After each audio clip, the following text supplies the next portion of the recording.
Good day everyone. So I've had my Starlink unit for the past 2 months, and I fiddled with a few options of where to put it. This is not a permanent mounting by any means. Just a quick note to show you, like, basically I've shown you the temporary installation that I installed on my boat. Eventually, what I want to do is I want to install a stainless steel pole that's going to be on my radar arch, and then I'll use this adapter here to fit over the pole that's going to be installed, and then I'll just drop in the Starlink. So this is the end game solution that I'm doing, and that's going to come very soon. I just need to buy that adapter and get someone to weld me another 2-inch pipe off of my radar arch. So that's not going to be anything really complex to do. I just stuck it there, so it's got the standard four-legged support there, and I just took a sail strap and I just tied it up to all these lines that are actually like the main lines for my boat. So together these things are probably able to hold 8,000 pounds or something like that. It's ridiculously strong. So I just stuck it there, strapped it to the lines, and it's there. Obviously, like I can't sail when the unit is there. So whenever I want to sail, I have to take it off of there and go stick it inside the boat with the wire. So just a 2-month return of experience on this. It's as simple to use as you can possibly think, So you just take that cable that's there, you plug it into the modem where it goes. You can't screw that up because it's like there's only one place where it can go. And then the other side of the router is for the power cable, the 110 power cable. So you plug it onto the other side, and as soon as the unit is plugged, then you just go through a basically username, password, network name setup in the Starlink application, and then you just let the antenna do whatever it does, and it will. For me, I'm in the west coast of Mexico right now, in Puerto Vallarta, and the antenna always like to sort of point itself towards the sky, but with a northerly inclination. So right now you can see that it's leaning to the right of the screen, and it's basically looking at the sky towards San Diego and Los Angeles and California.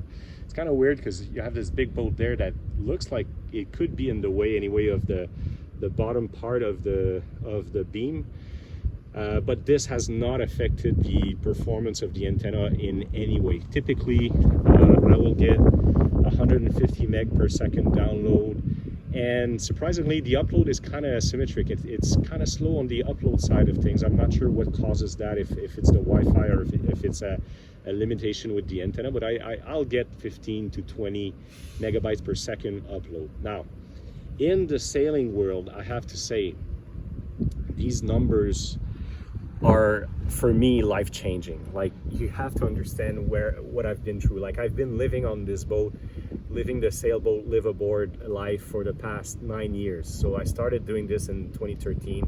I've had some stretch where I went back home, rented an apartment in Montreal and that kind of stuff, but mostly this boat has been my main home for since 2013 to now. And so my only Wi-Fi access would be like a 4G connection with my phone. I've had stuff like a 4G router like Skyroam or these kinds of things, and they were sort of decent solution to get Wi-Fi on board, but these things were kind of expensive and not working well at all, and you were always restricted in terms of both download and upload speed, and also in terms of bandwidth. I used to get 20 gig a month, and I mean 20 gig a month, if that thing is used for a travel unit that you just travel with and you just use when you're on the road, and then you get to a decent connection in an office or something like that, 20 gig a month is perfectly fine, I guess, because I haven't been doing that for a long time. But 20 gig a month when it's your main connection, your work connection, if you're trying to do some YouTube video, I'm using YouTube as a source of information for technical expertise on the boat or that kind of stuff. 20 gigabyte. I use it for entertainment also. I have Netflix and Hulu and all these things. I download movies from iTunes. All of that stuff is super data hungry. Not to mention that now all the application and all your laptops all need internet in order to back stuff up in the cloud. And all of a sudden 20 gig just doesn't work. And now Elon comes up with this thing here, which is not limited in bandwidth and can do everything you want. I mean, it's life-changing. The last time I've had such a good connection was when I stayed at some point in Los Angeles, and I had a Time Warner cable coming into the boat, and I was getting 50 megabytes per second in 2015 of download speed, which was at the time very decent, very well working, and I had only wished that I had that kind of bandwidth and that kind of download speed after that, but it never happened. Now I can be off the grid completely in a super remote bay off the coast of Baja California, or that doesn't even have 4G connection, and I just stick the antenna out even if I'm on anchor. It works when I'm on anchor. It also works when I'm moving. So I'll show you a map of that. I did transfer the boat from La Paz, Baja California. This passage I've done while having the Starlink on board. So I started from the red pin here, which is La Paz, Baja California. I went around that point here, and then this island here is called the Cerralvo Island or the Jacques Cousteau Island, depending on how you want to call it. And right here is La Ventana, which is a super popular windsurf spot in the winter. So I went in between here and then pretty much followed the straight line towards Puerto Vallarta, which made me go to the purple pin here, and that's 406 miles. And I pretty much followed basically that line the whole way through. And like for my boat, this is not an unusual passage. It's the kind of stuff that I do fairly frequently with the boat, the kind of distance that I'm used to doing. If you look at the trajectory here, the whole time the boat is moving at 7 knots. So 7 knots is a bit less than 10 miles per hour. And the Starlink unit just worked perfectly the whole time. The point where I was the further away from land must be around, I would say right around here. So if you take the measurement on that line towards land, I'm 110 miles away from land here, and 80 miles, 90 miles away from land here, depending on where you take it. Like if I can go further here, at some point I'm closer to that land there, but how much is it? Like 110, and then so see, that's pretty much the furthest point I've been away from land. So that's a circle of 110 miles around there, away from land. And like I say, the boat is moving. We're rocking and rolling in the waves. These are the type of condition you encounter in those seas. And the Starlink unit performed flawlessly. There was never any problem. I mean, you kind of notice slower speeds of connection, but compared to, let's say, the other connection I used to have when I did those passages, which is an Iridium Go, I mean, there's just no point comparing the two. The Iridium Go is a text only kind of tool. You will send an email, you will download a weather patch, but that's all it does. It doesn't do any video, YouTube, picture upload. It just doesn't have that sort of bandwidth capacity. Where with the Starlink, although it's not supposed to be working when I'm moving around, it was working perfectly fine on those kinds of passages. So that's kind of the case scenario that I have using my sailboat and in movement. That's the RV unit. It's not the new in motion antenna. I've had the antenna for 2 months, and they just came out with that new in motion antenna. And for me, $2,500 for that new in motion antenna is just not worth it. I don't know. Like, I would exchange my antenna if they would, provide some kind of I don't know if I can sell it to someone, but at $2,500, it's not worth it, because the basic RV antenna, although I'm in the middle of the ocean, works just fine in that application. For now, anyway. I hope they don't put a restriction on it or jack up the price or anything like that. Which is close to Cabo San Lucas, if you're more familiar with Cabo San Lucas, to here to Puerto Vallarta. And at some point in there, I was at about 100 miles away from land. And being 100 miles away from land, the boat is moving at less than 10 miles per hour, but it is moving and it is rocking and rolling in the offshore waves. And that thing was still working. I was still able to upload some pictures. I was still able to download some movies. I was still able to watch some YouTube.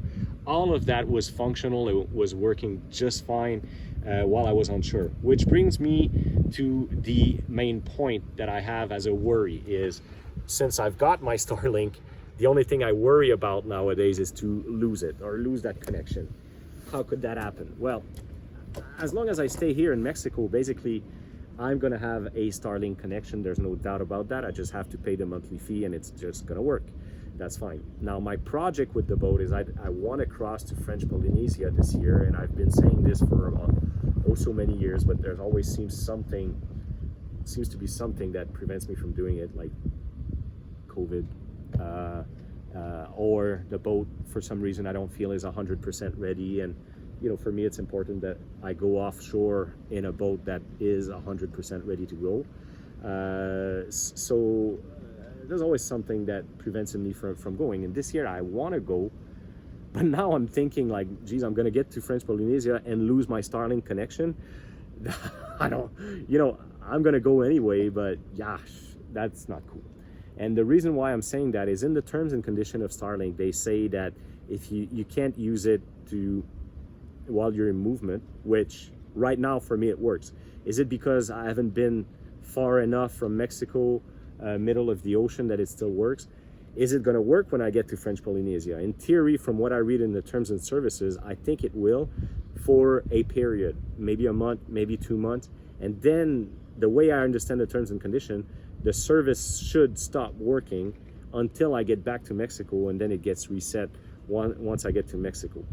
And then, or I have to buy another antenna, another service off of French Polynesia when that becomes available. And this is what I hope will not happen.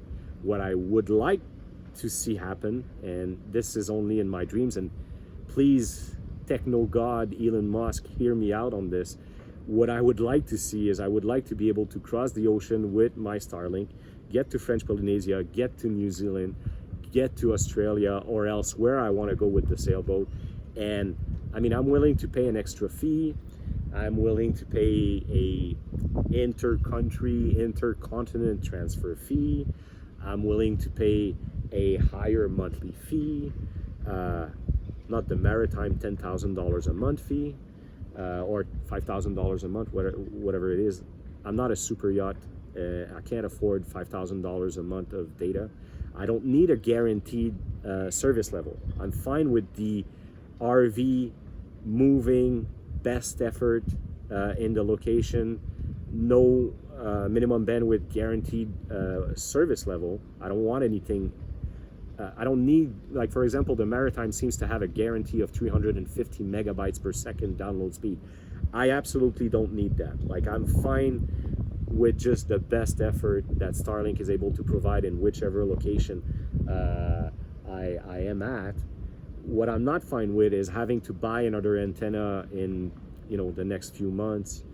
Although, you know, I've seen that Starlink came out with an option of buying an antenna that now will guarantee that your service will function while moving, and the antenna is $2,500.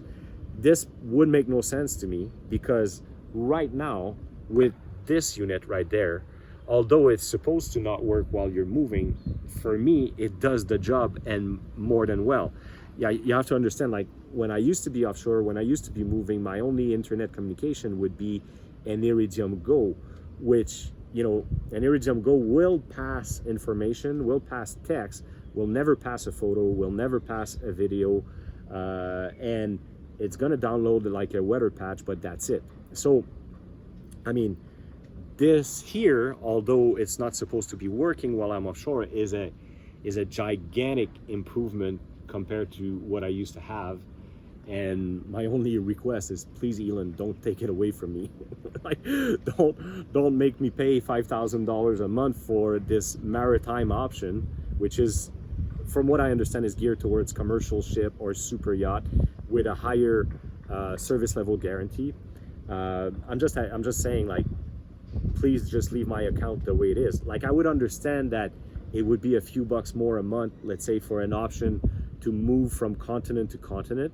I would understand a account transfer fee of some $100 of sort, like to transfer my account over to New Zealand or French Polynesia or Australia, whatever the case may be.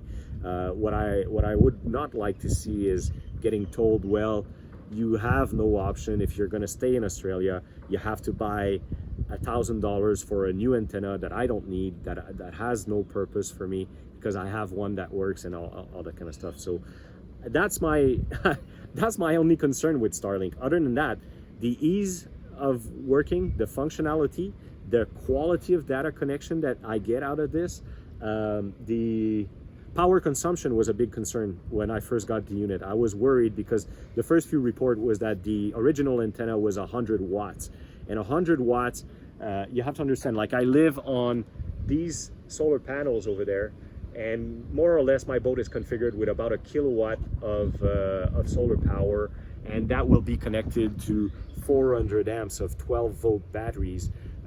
So if you're gonna say, well, just your Starlink, running your Starlink is 2.4 kilowatt a day, that's too much, because that would be 100 watts time 24 hours. That's just too much power. I don't have that kind of power on board. But right now, I'm seeing more what the Starlink second generation power requirements are. That is from 40 to 70 watts, and that makes all the difference in the world. At 40 to 70 watts, and I've been able to verify that myself because I have a Victron battery monitor. And so what I do is I connect the Starlink, and then I look at my power consumption, and then when I disconnect my Starlink, I can see that my power consumption drops between 70 and 40 watts, and it oscillates a little bit because depending on how the antenna is transmitting or receiving data, the way I see it is it takes more or less power. If it's looking for a satellite, I don't know, but the power consumption like oscillate between 40 and 70 watts. And I'm fine with that. It works just fine. I could not afford energy-wise on my setup right now to run the Starlink 24 hours a day. So I have to sort of run the Starlink during the day when I have my batteries are full and the sun is shining. I'm gonna change my rig now. Like, the batteries that I have in the boat are only 200 amps, and I'm gonna upgrade the bank. That bank is a lithium battery stack that I bought in 2014. So they're 8 years old right now, and they're not supplying enough power.